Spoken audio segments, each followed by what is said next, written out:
According to the government, British Prime Minister Boris Johnson is putting around 1,000 soldiers on standby for an impending humanitarian crisis in Ukraine in the event of a Russian attack.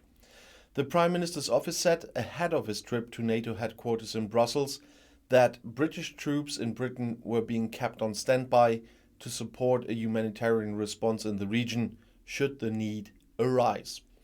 The government in London warned that the Russian invasion of Ukraine would result in a humanitarian catastrophe that would likely lead to refugee movements at Europe's borders, particularly to countries like Lithuania and Poland.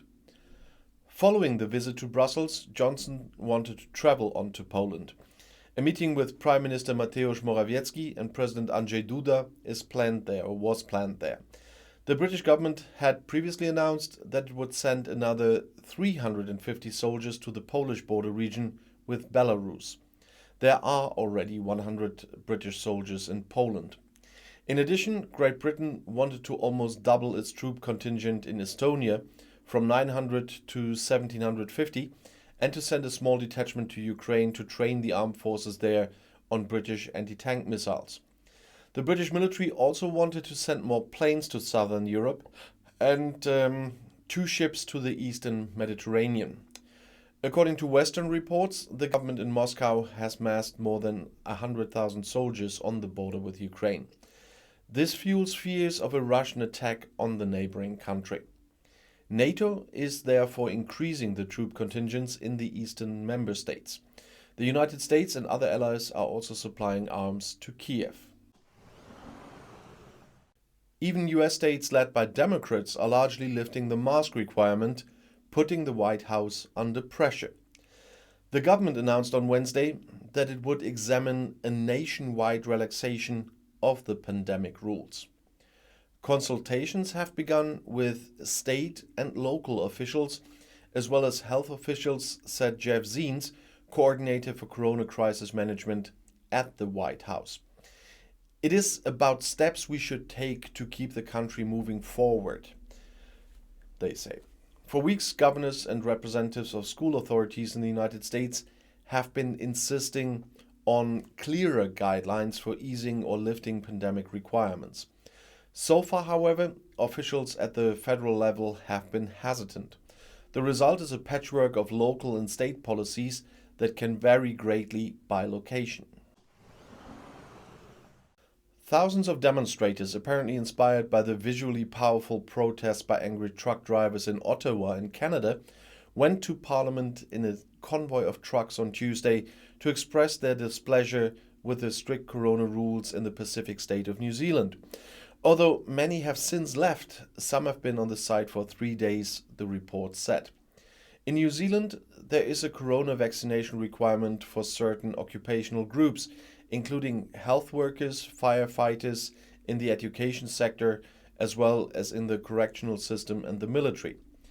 Employees who do not get vaccinated face to get the boot. Proof of vaccinations are also required in cafes and restaurants, at church services, and in the gym. According to Radio New Zealand, there were minor clashes between protesters and security forces outside Parliament. It is disappointing that a number of protesters are refusing to leave the site despite repeated requests, even though it was officially closed to the public today, said local police chief Corey Parnell. We continue to recognize people's right to protest, but those who engage in unlawful conduct face arrest. Well, New Zealand has long been considered a model country in the fight against the virus due to extremely strict and effective rules. The island state had largely isolated itself from the outside world in March 2020 and at times pursued a so-called zero-COVID strategy. Last year, however, Prime Minister Jacinda Ardern had to admit that with the spread of more contagious variants, she had little chance of success. So far, around 18,000 cases of infection have been confirmed in the country with 5 million inhabitants. And according to official figures, 53 people have died in connection with COVID-19. 100 days after the initiative of more than 140 countries at the World Climate Conference to stop deforestation by 2030, environmentalists are calling for the declaration to be secured quickly with a binding contract.